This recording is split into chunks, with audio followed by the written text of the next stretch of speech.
संकटातही एक माणूस उभा राहतो, अण्णा हजारेंसारखा, आणि जनता सगळ्यांना त्यांचा आगापिछा कुठे माहिती आहे. आपण इथं राहतो, आपल्याला माहिती आहे, पण बाकीच्यांना ते कोण कुठले राहणारे, खरंच काय आहे ते काय माहीत नाही, पण विश्वास टाकतात. अशी विश्वासाची बेट असली म्हणजे मग अविश्वासाच्या वातावरणातून समाजाच्या शक्तीची जी हानी होत असते, आत्मविश्वास खच्ची होत असतो, तो थांबतो. आणि म्हणून मी असं म्हणतो की असं उदाहरण हे आपल्या आनंदाचा, गौरवाचा विषय तर आहेच, पण आजच्या काळात आपल्या देशामध्ये ठायी ठायी जाणवत असलेली ती एक आवश्यकता आहे. त्या आवश्यकतेची पूर्ती करावी, असं जीवन जगावं, हा स्वयंसेवकाचा स्वभाव आहे.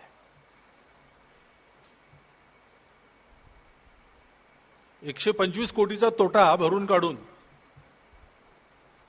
27 कोटींच्या नफ्यापर्यंत त्याला आणायचं, हे वज्रकठीण कर्म आहे, पण ते होतं. एका बंगाली कवितेत असं म्हटलेलं आहे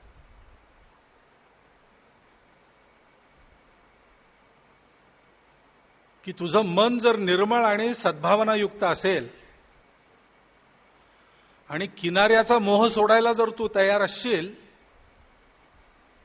तर शीड उभारून उंच उंच लाटांच्या सागरामध्ये आपली नौका बेशक घाल. बाहूतलं बळ सरेपर्यंत वल्ही मारत राहा. शुद्ध मनाच्या सत्संकल्पाला नियती कधीही छळत नाही, नियती छल कपट करत नाही.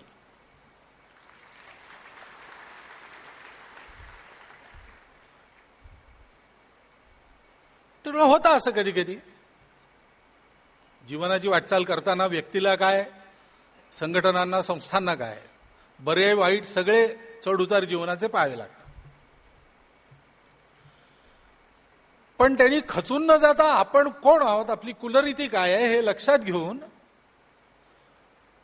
मन निर्मळ ठेवून, व्यवहार पारदर्शी ठेवून, आता जे आम्हाला करायचं आहे ते करण्याकरता पुन्हा आम्ही उभं राहू.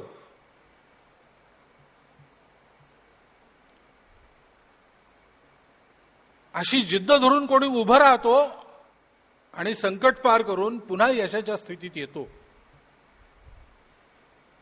असा विश्वास समाजात जागला पाहिजे, त्याचं उदाहरण त्यांच्यासमोर पाहिजे. आणि म्हणून आणखी एका गोष्टीकरता मी शाबास म्हणतो की असं उदाहरण तुम्ही सर्वांनी मिळून आपल्या कर्तृत्वानी, जिद्दीनी, आपल्या मनाच्या निर्मळतेनी आणि संकल्पाच्या शुद्धतेनी समाजासमोर उभं केलेलं आहे. अभिनंदन करावं तितकं थोडं आहे आणि घरच्यांनी फार अभिनंदन करू नये असंही आहे. पण 60 वर्षाच्या उग्ररथ शांतीचा उल्लेख झाला संचालनात, म्हणून आणखीन एक गोष्ट आठवली. आपल्या परंपरेमध्ये मनुष्याचं पूर्ण आयुष्य 120 वर्षांचं मानतात. आणि 60 झाल्यानंतर उग्ररथ शांती करायची असते. तिचा उद्देश असा असतो की अर्ध आयुष्य गेलं, मागे वळून पहा, आयुष्यातल्या सगळ्या गोष्टींचं विश्लेषण करा, आणि आता आणखी 60 वर्ष मिळणार आहेत, मागील चुका सुधारून पुढे आणखी चांगलं जीवन जगा. माणसाचं आयुष्य 120 वर्षाचं असतं, संस्थांना आयुष्य नसतं. समाजाची गरज आहे तोपर्यंत संस्था काम करत राहते, आणि कोणत्याही समाजाचा अर्थायाम हा नेहमीचा विषय आहे. आणि आपला समाज हा जगातला अमर समाज आहे, त्याच्यामुळे आपला अर्थायामही अमर आहे. आणि त्याच्यामुळे याच्या पुढे बँकेला 60च वर्ष नाहीत, भरपूर वर्ष आहेत. परंतु या 60 वर्षाच्या सगळ्या काळामध्ये आपण काय केलं, कसं केलं, त्यापासून बोध घेऊन पुढे आणखी चांगलं चालायचं. हे मी सांगावं असं नाही, कारण खळदकरांच्या भाषणापासून तर चित्रफितीपर्यंत सगळीकडे हे आपल्या लक्षात येत आहे की याच्याकडे लक्ष आहे. आणि त्यामुळे अधिक काय बोलावं. वातावरण विपरीत असताना हा जो सत्वगुण आपण दाखवलेला आहे तो आपल्याला जपला पाहिजे, वाढवला पाहिजे. संस्था म्हणून सगळ्यांनी मिळून आपण हे काय केलं हे आपण समजून घेतलं पाहिजे. ही फार मोठी गोष्ट केली आपण आणि ती आपल्याला करत राहायची आहे. कारण ती करत राहण्याने आपल्या समाजातलं विश्वासाचं संकट, चारित्र्याचं संकट आणि स्वतःच्या ओळखीचं, गौरवाचं संकट हे नष्ट होणार आहे. त्याचा दुसरा उपाय नाही. केल्याने होत आहे रे, आधी केलेची पाहिजे. आणि म्हणून हे आपण केलेलं आहे, हे आपण करू शकतो.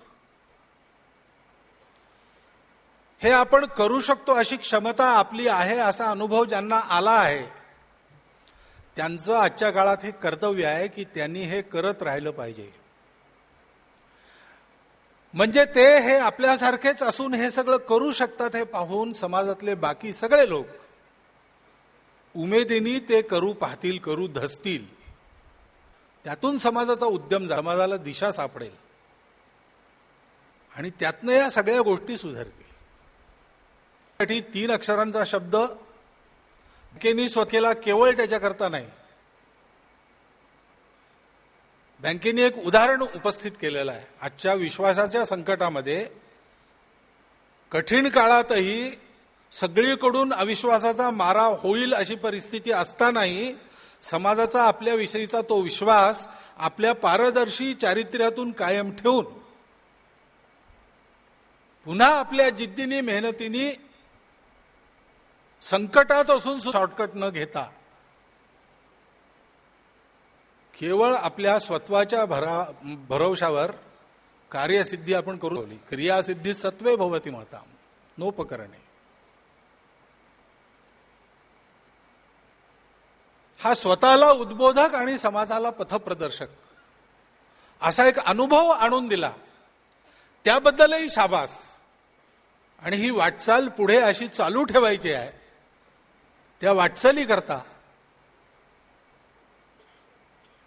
मला म्हटलं आहे की परिवारातलं सगळ्यात ज्येष्ठ व्यक्तित्व ते पदे नाही, प्रासाद शिखरस्थोपी वगैरे सुभाषित आहे,